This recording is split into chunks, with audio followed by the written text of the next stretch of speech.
घर में ये चीज लेके आया है। देखिए, अब तो वाराणसी में एक बेहतरीन हस्तकला संकुल भी सेवा दे रहा है और आप में से ज्यादातर लोगों का मुझे वहीं पर मिलना हुआ है। आप लोगों को इस हस्तशिल्प को बढ़ावा देने के लिए सरकार से जो मदद चाहिए वो मिलेगी और मैं पूरा विश्वास करता हूं कि आप लोग नया करेंगे। अब तो मैं देख रहा हूं आपके साथ नौजवान पीढ़ी भी बैठी हुई है, तो नौजवान तो जरूर कुछ न कुछ सोचती होगी। देखिए, हर पीढ़ी के साथ पसंद नापसंद बदलती रहती है। जो हमारे पूर्वज जिन खिलौनों से खेलते होंगे वो हमारे बाद की जो पीढ़ी होगी वो अलग खिलौनों से खेलते होंगे, लेकिन हमें भी तो लगातार इसमें परिवर्तन लाते रहना चाहिए और सरकार इस दिशा में जरूर प्रयास करेगी। मुझे बहुत अच्छा लगा, काशी वासियों से मिलने का मुझे मौका मिला। धन्यवाद जी। धन्यवाद। और प्रधानमंत्री जी, अब रुख करते हैं राजस्थान का। जयपुर शहर के कठपुतली क्लस्टर से खिलौने बनाने वाले कारीगरों से बात करते हैं, जिनमें कठपुतली बनाने वाले हस्तशिल्पकार और कठपुतली कला से जुड़े कलाकार दोनों मौजूद हैं। जयपुर का कठपुतली टॉय क्लस्टर। भारत के आदरणीय प्रधानमंत्री जी को हम जयपुर वासियों की तरफ से नमस्कार। मैं बिमला देवी भाट कठपुतली कॉलोनी जयपुर से बोल रही हूँ। हमारे यहाँ जयपुर में 3 कॉलोनी है। पहली कठपुतली नगर, दूसरी कलाकार कॉलोनी पानी पेच एवं जगतपुरा में, जिसमें हम करीब लगभग 1100 कारीगर काम करते हैं, जिसमें 650 पुरुष है और 450 महिलाएं हैं। इसका कार्य को हम खानदानी काम है, ये हमारे पूर्वजों से हमें ये विरासत में ही प्राप्त हुआ। कठपुतली जो हम बनाते हैं वो आड़ू की लकड़ी से बनाते हैं। आड़ू की लकड़ी को छील के हम अलग अलग आकार देते हैं, फिर उसको विभिन्न तरह से पेंट करते हैं, फिर उनको पोशाकें बनाई जाती है, जिसमें लहरिया, बंधेज और राजस्थानी चुनरी प्रमुख है। उसको बना के हम ऐसा शेप देते हैं, ये इस तरह से तैयार होती है। और 27 फरवरी 2021 को जो टॉय फेयर लगा है, इंडिया टॉय फेयर, उसमें हम 15 आर्टिस्टों को भाग लेने का अवसर मिला है और हम बहुत खुश है कि इसमें हमारी कला को आगे बढ़ाने का उत्साह मिल रहा है। उसके लिए इंडिया टॉय फेयर और प्रधानमंत्री जी का हम तहे दिल से धन्यवाद देते हैं। चलिए, मुझे अच्छा लगा। शायद ही हमारे देश में कोई बालक ऐसा होगा कि जिसने कठपुतली का खेल न देखा हो और कठपुतली का खेल देखने के लिए उसका मन न कर गया हो। आप सोचिए, दुनिया इतनी बदल गई, टेक्नोलॉजी इतनी आ गई, बड़े बड़े अरबों खरबों रुपयों के बड़े बड़े थिएटरों में और बड़ी बड़ी फिल्में आने लग गई, लेकिन आपके प्रति जो बालक मन का आग्रह रहता है, उसको देखने की क्यूरियोसिटी रहती है, वो जरा भी कम नहीं हुई है।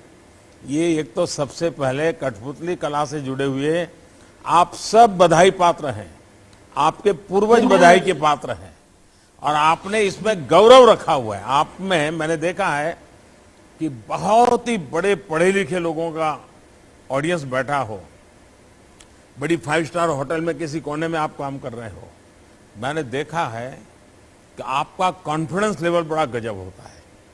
सामने बैठा वाला कितना बड़ा धनी है, कितना पढ़ा लिखा है, आपको कोई असर नहीं होता है। आप अपने कठपुतली के उन खिलौनों में बिल्कुल रम जाते हैं। ये मैंने देखा है और ये ही आपकी सबसे बड़ी ताकत है। लेकिन क्या कभी आपको सोचा है कि आप लोग, आज का जो एडवर्टाइजमेंट का युग है, उस एडवर्टाइजमेंट के युग में इस कठपुतली के खेल का बहुत बढ़िया तरीके से उपयोग कर। जैसे मान लीजिए कोई आप चाहते हैं कि भाई बच्चों को हाथ धोना चाहिए, साबुन से हाथ धोना चाहिए, ये हम कर रहे हैं, सरकार भी कर रही है, लेकिन कोई साबुन कंपनी वाली कठपुतली वालों को कहे, देखिए हम आपको छोटे छोटे साबुन बना के देते हैं, आप कठपुतली से ही साबुन देना, साबुन से हाथ धोना बच्चों को सिखाने वाला कार्यक्रम कीजिए। उस कंपनी का एडवर्टाइजमेंट भी होगा और आपको ये एडवर्टाइजिंग का पैसा भी मिलेगा। क्या कभी ऐसा सोचा है आप लोगों ने? सर, हम कर सकते हैं अगर अवसर मिले तो। अच्छा, आप कर सकते हैं। देखिए, जैसे टूथपेस्ट है, बच्चों को भाई ब्रश करना चाहिए। तो ये आप मास्क लगा के कठपुतली बनाई है सर हमने। क्या बनाया है? मास्क लगाना सिखाया है हमने। अच्छा, मास्क वाली बनाई है। जी हाँ, ये मास्क देखिए लगा ये के कठपुतली है। देखिए ये बदलते हुए समय के साथ कैसे बदलता है, और ये आप लोग अभी भी प्रभाव पैदा किए ना, उसका कारण यही है कि आपको विचार आया कि आपकी कठपुतली मास्क वाली होगी। मतलब कि आपने आधुनिकता के साथ जोड़ा, आपने मैसेजिंग भी किया। मुझे लगता है, मैं भी हमारे सरकार के लोगों को कहूंगा कि कठपुतली और परंपरागत उद्योग गृह अपने एडवर्टाइजमेंट, इन दोनों को कैसे करें, आपको बहुत बड़ा बिजनेस मिल सकता है। जब मैं गुजरात में था तो मैंने कुछ एडवर्टाइजिंग कंपनियों को पतंग के लिए काम करने के लिए बोला था, और मैंने कहा था पतंग के साथ आप एड कैंपेन का एक बड़ा मिशन बनाइए, और जो पतंग बनाने वाले थे उनको अच्छी कमाई शुरू हुई थी उससे। तो मैं चाहूंगा कि आपको भी ये बेनिफिट मिलना चाहिए। पॉलिटिकल पार्टियां भी आपके पास दौड़ेगी, फिर तो हर पार्टी आएगी कि भाई हमारा सिंबल लेके आप जरा दिखाइए लोगों को। सर, हमारी इसी पार्टी अवसर का की आवश्यकता है हमारे, है। इसी अवसर की आवश्यकता है ताकि हम हमारी कला को आगे बढ़ा सके। नहीं, बिल्कुल, मुझे लगता है कि ये जो हमारा समिट है उससे बहुत बड़ा फायदा होगा। मुझे अच्छा लगा आप लोगों से बात कर करके। बहुत बहुत धन्यवाद है आपको, धन्यवाद। और बहुत शुभकामनाएं मेरी। और इसमें नयापन लाइए, नए तरीके। मैंने देखा है पहले तो आप लोग पंचतंत्र की कथाएं कहते थे, रामायण महाभारत की कथाएं कहते, लेकिन मैंने देखा है आजकल आप फिल्मी गाने बहुत ज्यादा कर रहे हो। सर, हमने नए खिलौने बनाए हैं। हाँ। कठपुतली के साथ हमने नए खिलौने बनाए हैं। हाँ, ये हमने नए बनाए हैं सर। लेकिन पुरानी परंपरा को छोड़ना नहीं है। नहीं, क्योंकि वो तो है, सर। कठपुतली में बच्चों को संस्कार करने की, कथा कहने की बड़ी ताकत होती है। इस विधा को छोड़ना नहीं आपने, उसमें नयापन लाना है। जी जी सर। चलिए, बहुत बहुत शुभकामनाएं आपके। सर, मेरी तरफ से और मेरे आर्टिस्टों की तरफ से आपको बहुत बहुत आभार। धन्यवाद। माननीय प्रधानमंत्री जी और सभी खिलौना कारीगरों का धन्यवाद। एक सोच से ही हर बड़ी पहल की शुरुआत होती है। माननीय प्रधानमंत्री जी की ही सोच है कि देश के खिलौना कारोबार को खिलौना निर्माण और आउटसोर्सिंग का वैश्विक हब बनाया जाए। आज से शुरू हो रहा भारत खिलौना मेला इस दिशा में एक बड़ी पहल है। इस अवसर पर मैं माननीय प्रधानमंत्री जी से करबद्ध आग्रह करती हूं कि अपने प्रेरणादायक शब्दों से हमारा मार्गदर्शन करें।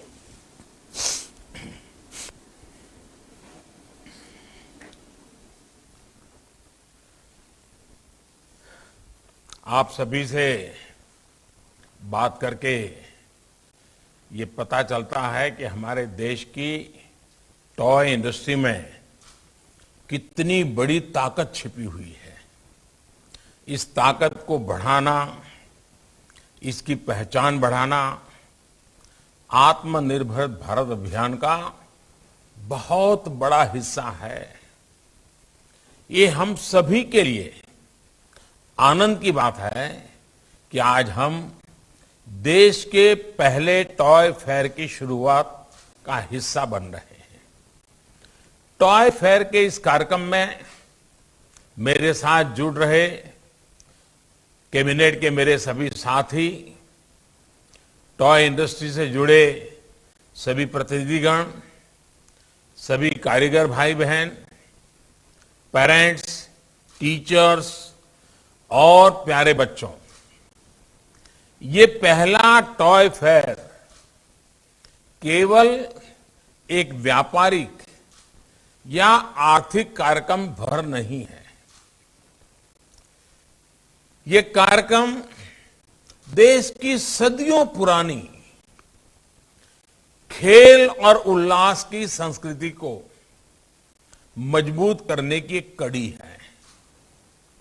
मुझे बताया गया है कि इस कार्यक्रम की प्रदर्शनी में कारीगरों और स्कूलों से लेकर बहुराष्ट्रीय कंपनियां तक 30 राज्यों और केंद्र शासित प्रदेशों से 1000 से अधिक एग्जीबिटर्स हिस्सा ले रहे हैं।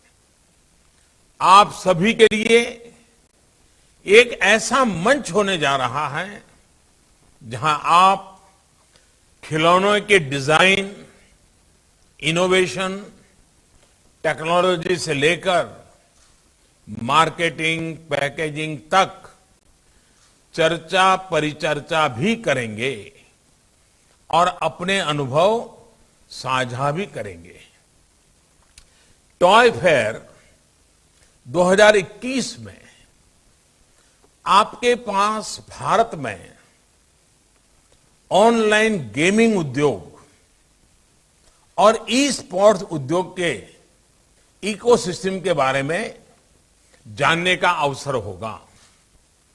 मुझे ये देखकर भी अच्छा लगा कि यहां पर बच्चों के लिए ढेरों गतिविधियां भी रखी गई है। मैं टॉय फेयर के इस आयोजन में अपनी भूमिका निभाने वाले सभी साथियों को हार्दिक बधाई देता हूं। साथियों, खिलौनों के साथ भारत का रचनात्मक रिश्ता, क्रिएटिव रिलेशन उतना ही पुराना है जितना इस भूभाग का इतिहास है। सिंधु घाटी सभ्यता, मोहनजोदारो और हड़प्पा के दौर के खिलौनों पर पूरी दुनिया ने रिसर्च की है। प्राचीन काल में दुनिया के यात्री जब भारत आते थे, वो भारत में खेलों को सीखते भी थे और अपने साथ खेल लेकर भी जाते थे। आज जो शतरंज दुनिया में इतना लोकप्रिय है, वो पहले चतुरंग या चादुरंगा के रूप में भारत में खेला जाता था। आधुनिक लूडो तब पच्चीसी के रूप में खेला जाता था। हमारे धर्म ग्रंथों में भी आप देखिए, बाल राम के लिए अलग अलग कितने ही खिलौनों का वर्णन मिलता है। गोकुल में गोपाल कृष्ण घर के बाहर अपने मित्रों के साथ कंदूक यानी बॉल से खेलने जाते थे। हमारे प्राचीन मंदिरों में भी खेलों के, खिलौनों के शिल्प को उकेरा गया है। खास करके तमिलनाडु में, चेन्नई में अगर आप वहां मंदिरों को में देखेंगे तो ऐसे कितने ही उदाहरण देखने को मिलेंगे कि मंदिरों में भी अलग अलग खेल, अलग अलग खिलौने, वो सारी चीजें वहां आज भी दीवारों पर दिखती हैं। साथियों, किसी भी संस्कृति में जब खेल और खिलौने आस्था के केंद्रों का हिस्सा बन जाएं, तो इसका अर्थ है कि वो समाज खेलों के विज्ञान को गहराई से समझता था। हमारे यहां खिलौने ऐसे बनाए जाते थे जो बच्चों के चहुमुखी विकास में योगदान दें, उनमें एनालिटिकल माइंड विकसित करें।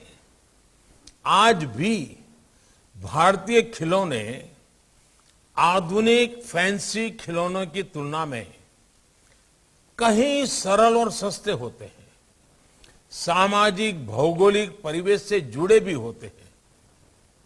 साथियों, रीयूज और रिसाइकलिंग जिस तरह भारतीय जीवन शैली का हिस्सा रहे हैं, वही हमारे खिलौनों में भी दिखता है। ज्यादातर भारतीय खिलौने प्राकृतिक और इको फ्रेंडली चीजों से बनाते हैं। उनमें इस्तेमाल होने वाले रंग भी प्राकृतिक और सुरक्षित होते हैं। अभी हम वाराणसी के लोगों से बात कर रहे थे। वाराणसी के लकड़ी के खिलौने और गुड़िया को देखिए, राजस्थान के मिट्टी के खिलौने देखिए, ऐसे ही पूर्वी मेदिनीपुर की गलर गुड़िया है, कच्छ के कपड़ा डिंगला और डिंगली है, आंध्र प्रदेश के इटिकोपक, बोम्मलू और बुधनी के लकड़ी के खिलौने हैं। कर्नाटक जाएंगे तो वहां के चन्नपटना खिलौने अभी जो हम तो देख रहे थे, तेलंगाना के निर्मल खिलौने, चित्रकूट के लकड़ी के खिलौने, धुबरी असम के टेराकोटा के खिलौने, ये सब खिलौने अपने आप में कितने डाइवर्स हैं, कितनी अलग अलग खूबियों से भरे हैं, लेकिन सब में एक समानता है कि सभी खिलौने इको फ्रेंडली और क्रिएटिव है। ये खिलौने देश के युवा मन को हमारे इतिहास और संस्कृति से भी जोड़ते हैं और सामाजिक मानसिक विकास में भी सहायक होते हैं। इसलिए आज मैं देश के टॉय मैन्युफैक्चरर्स से भी अपील करना चाहूंगा कि आप ऐसे खिलौने बनाएं जो इकोलॉजी और साइकोलॉजी दोनों के लिए बेहतर हो। क्या हम ये प्रयास कर सकते हैं कि खिलौनों में कम से कम प्लास्टिक इस्तेमाल करें, ऐसी चीजों का इस्तेमाल करें जिन्हें रिसाइकल कर सकते हैं। साथियों, आज दुनिया में हर क्षेत्र में भारतीय दृष्टिकोण और भारतीय विचारों की बात हो रही है। भारत के पास दुनिया को देने के लिए एक यूनिक पर्सपेक्टिव भी है। ये हमारी परंपराओं में, हमारे परिधानों में, हमारे खान पान में, हर जगह ये विविधताएं एक ताकत के रूप में नजर आती हैं। इसी तरह भारतीय टॉय इंडस्ट्री भी इस यूनिक इंडियन पर्सपेक्टिव को, भारतीय विचारबोध को प्रोत्साहित कर सकती है। हमारे यहां खिलौने तो पीढ़ियों की विरासत के तौर पर रखे और सहेजे जाते रहे हैं। दादी नानी के खिलौने परिवार की तीसरी चौथी पीढ़ी तक को दिए जाते थे। त्योहारों पर परिवार के लोग अपने खिलौने निकालते थे और अपने पारंपरिक संग्रह को एक दूसरे को दिखाते भी थे। जब हमारे खिलौने इसी इंडियन एस्थेटिक्स से सजे होंगे तो इंडियन थॉट्स, भारतीयता की भावना भी बच्चों के अंदर और मजबूती से विकसित होगी। उसमें इस मिट्टी की महक होगी।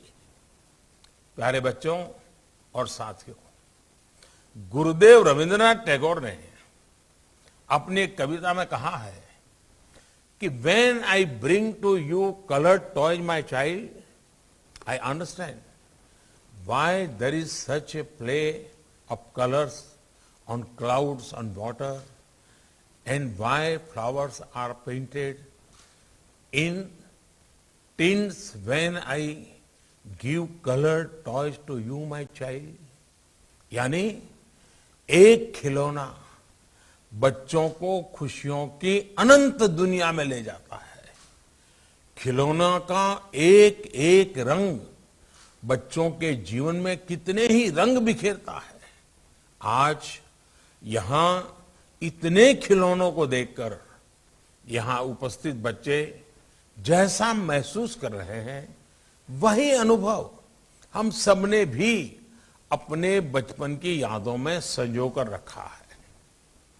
कागज के हवाई जहाज, लट्टू, कंचे, पतंग, सीटियां, झूले, कागज के घूमने वाले पंखे, गुड्डे और गुड्डियां, ऐसे कितने ही खिलौने हर बचपन के साथी रहे।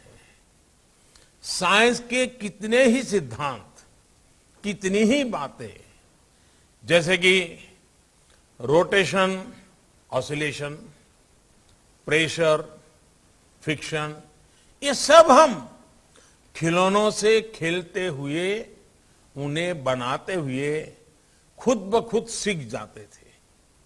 भारतीय खेल और खिलौनों की ये खूबी रही है कि उनमें ज्ञान होता है, विज्ञान भी होता है, मनोरंजन होता है और मनोविज्ञान भी होता है।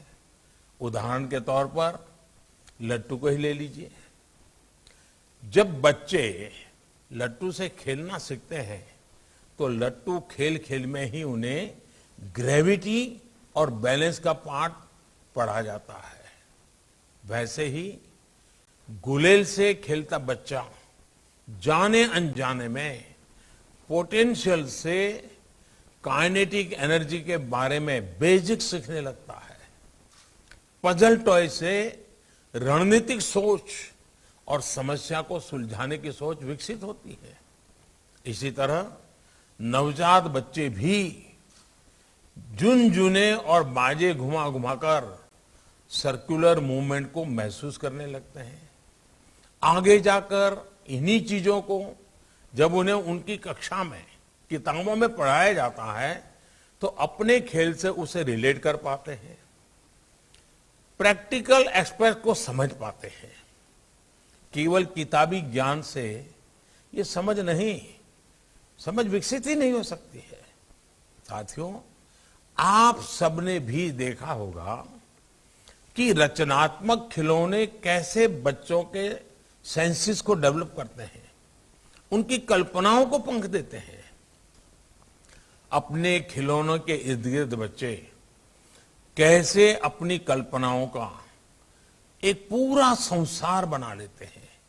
जैसे कि आप किसी बच्चे को खिलौनों वाले बर्तन दीजिए, वो ऐसे व्यवहार करना लगेगा जैसे कि पूरे किचन की व्यवस्था संभाल रहा है और पूरी परिवार को वही आज खाना खिलाने वाला है। उन्हें आप जानवरों वाले खिलौने दीजिए तो अपने मन में एक पूरा जंगल बना देता है, खुद भी आवाज निकालने लगता है, जो भी ठीक लगे उसको लगता है कि ये शेर है तो ऐसी आवाज निकालता है। उन्हें एक टेथोस्कोप दे दीजिए, थोड़ी देर में देख लीजिए वो डॉक्टर बन जाएगा, फैमिली डॉक्टर बन जाएगा और पूरे परिवार के सबकी तबीयत जांचना शुरू कर देता है, जांच पड़ताल करना लग जाता है। ऐसे ही केवल एक बॉल से वो घर के भीतर पूरा फुटबॉल ग्राउंड बना लेते हैं। रॉकेट का खिलौना मिलते ही स्पेस मिशन पर वो निकल पड़ते हैं। उनके सपनों की उस उड़ान की कोई सीमा नहीं होती, कोई अंत नहीं होता। बस उन्हें एक छोटा सा ऐसा खिलौना चाहिए जो उनकी उत्सुकता को, उनकी क्रिएटिविटी को जगा दे। अच्छे खिलौनों की यह खूबसूरती होती है कि वो एजलेस और टाइमलेस होते हैं। आप भी जब बच्चों के साथ खेलने लगते हैं तो इन खिलौनों के जरिए अपने बचपन में चले जाते हैं। इसलिए मैं सभी माता पिता से ये अपील करूंगा कि आप जिस तरह बच्चों के साथ पढ़ाई में इन्वॉल्व होते हैं वैसे ही उनके खेलों में भी शामिल होइए। मैं नहीं कह रहा कि आप अपने घर का, अपने ऑफिस का सब काम छोड़ दें और घंटों बच्चों के साथ खेलते ही रहें, लेकिन आप उनके खेलों में शामिल तो हो ही सकते हैं। आजकल परिवारों में प्ले टाइम की जगह स्क्रीन टाइम ने ले ली है, लेकिन आपको खेल और खिलौनों की भूमिका को जरूर समझना चाहिए। खिलौनों का जो वैज्ञानिक पक्ष है, बच्चों के विकास में, उनकी लर्निंग में खिलौनों की जो भूमिका है, उसे पेरेंट्स को भी समझना चाहिए और टीचर्स को स्कूलों में भी उसे प्रयोग करना चाहिए। इस दिशा में अब देश भी प्रभावी कदम उठा रहा है, व्यवस्था में जरूरी परिवर्तन कर रहा है। इसका एक उदाहरण हमारी नई राष्ट्रीय शिक्षा नीति भी है। नई राष्ट्रीय शिक्षा नीति में प्ले आधारित और गतिविधि आधारित शिक्षा को बड़े पैमाने पर शामिल किया गया है। एक ऐसी शिक्षा व्यवस्था है जिसमें बच्चों में पहेलियों और खेलों के माध्यम से तार्किक और रचनात्मक सोच बढ़े, इस पर विशेष ध्यान दिया गया है। साथियों, खिलौनों के क्षेत्र में भारत के पास ट्रेडिशन भी है और टेक्नोलॉजी भी है। भारत के पास कंसेप्ट भी है और कॉम्पिटेंस भी है। हम दुनिया को इको फ्रेंडली टॉयज की ओर वापस लेकर जा सकते हैं। हमारे सॉफ्टवेयर इंजीनियर्स कंप्यूटर गेम्स के जरिए भारत की कहानियों को, भारत की जो मूलभूत मूल्य हैं, उन कथाओं को दुनिया तक पहुंचा सकते हैं। लेकिन इस सब के बावजूद $100 बिलियन के वैश्विक खिलौना बाजार में आज हमारी हिस्सेदारी बहुत ही कम है। देश में 85% 85% खिलौने बाहर से आते हैं, विदेशों से मंगाए जाते हैं। पिछले 7 दशकों में भारतीय कारीगरों की, भारतीय विरासत की जो उपेक्षा हुई, उसका परिणाम ये है कि भारत के बाजार से लेकर परिवार तक में विदेशी खिलौने भर गए हैं। और वो खिलौना सिर्फ नहीं आया है, एक विचार प्रवाह हमारे घर में घुस गया है। भारतीय बच्चे अपने देश के वीरों, हमारे नायकों से ज्यादा बाहर के स्टार्स के बारे में बात करने लगे। इस बाढ़ ने, ये बाहरी बाढ़ ने हमारे लोकल व्यापार की बड़ी मजबूत चेन भी तोड़ के रख दी है, तहस नहस कर दी है। कारीगर अपनी अगली पीढ़ी को अपना हुनर देने से बचने लगे हैं। वो सोचते हैं कि बेटे इस कारोबार में ना आए। आज हमें इस स्थिति को बदलने के लिए मिलकर काम करना है। हमें खेल और खिलौनों के क्षेत्र में भी देश को आत्मनिर्भर बनाना है, वोकल फॉर लोकल होना है। इसके लिए हमें आज की जरूरतों को समझना होगा। हमें दुनिया के बाजार को, दुनिया की प्राथमिकताओं को जानना होगा। हमारे खिलौनों में बच्चों के लिए हमारे मूल्य, संस्कार और शिक्षाएं भी होनी चाहिए और उनकी गुणवत्ता भी अंतर्राष्ट्रीय मानकों के हिसाब से होनी चाहिए। इस दिशा में देश ने कई अहम फैसले लिए हैं। पिछले वर्ष से खिलौनों की क्वालिटी टेस्ट को अनिवार्य किया गया है। इंपोर्ट होने वाले खिलौनों की हर खेप में भी सैंपल टेस्टिंग की इजाजत दी गई है। पहले खिलौनों के बारे में सरकारें बात करने की भी जरूरत नहीं समझती थी। इसे कोई गंभीर विषय नहीं समझा जाता था। लेकिन अब देश ने खिलौना उद्योग को 24 प्रमुख क्षेत्रों में दर्ज किया है, उसका दर्जा दे दिया है। नेशनल टॉय एक्शन प्लान भी तैयार किया गया है। इसमें 15 मंत्रालयों और विभागों को शामिल किया गया है ताकि ये उद्योग कॉम्पिटिटिव बने, देश खिलौनों में आत्मनिर्भर बने और भारत के खिलौने दुनिया में भी जाएं। इस पूरे अभियान में राज्यों को बराबर का भागीदार बनाकर टॉय क्लस्टर विकसित करने का प्रयास किया जा रहा है। इसके साथ ही देश टॉय टूरिज्म की संभावनाओं को भी मजबूत कर रहा है। भारतीय खेलों पर आधारित खिलौनों को प्रमोट करने के लिए देश में टॉयकाथॉन 2021 का आयोजन भी किया गया था। मुझे बताया गया है कि इस टॉयकाथॉन में 12 लाख से अधिक युवाओं ने, शिक्षकों ने और विशेषज्ञों ने रजिस्ट्रेशन कराया और 7,000 से अधिक नए नए आइडियाज आए। ये दिखाता है कि दशकों की उपेक्षा और कठिनाइयों के बावजूद भारत की प्रतिभा भारत का हुनर आज भी असाधारण संभावनाओं से भरा हुआ है। जिस तरह भारत ने अतीत में अपने उल्लास से, अपनी ऊर्जा से मानवता के जीवन में रंग घोले थे, वो ऊर्जा आज भी उतनी ही जीवंत है। आज टॉय फेयर के इस अवसर पर हम सबकी जिम्मेदारी है कि हम इस ऊर्जा को आधुनिक अवतार दें, इन संभावनाओं को साकार करें। और हां, याद रखिए, अगर आज मेड इन इंडिया की डिमांड है तो आज हैंड मेड इन इंडिया की डिमांड भी उतनी ही बढ़ रही है। आज लोग खिलौनों को केवल एक प्रोडक्ट के रूप में ही नहीं, बल्कि उस खिलौने से जुड़े अनुभव से भी जुड़ना चाहते हैं। प्रधानमंत्री नरेंद्र मोदी ने आज डिजिटल तरीके से भारतीय खिलौने मेले का उद्घाटन किया और देश के अलग अलग राज्यों के लोगों से बातचीत की। तो इस बुलेटिन में फिलहाल मेरे साथ इतना ही। आप बने रहिए इंडिया न्यूज़ पंजाब के साथ।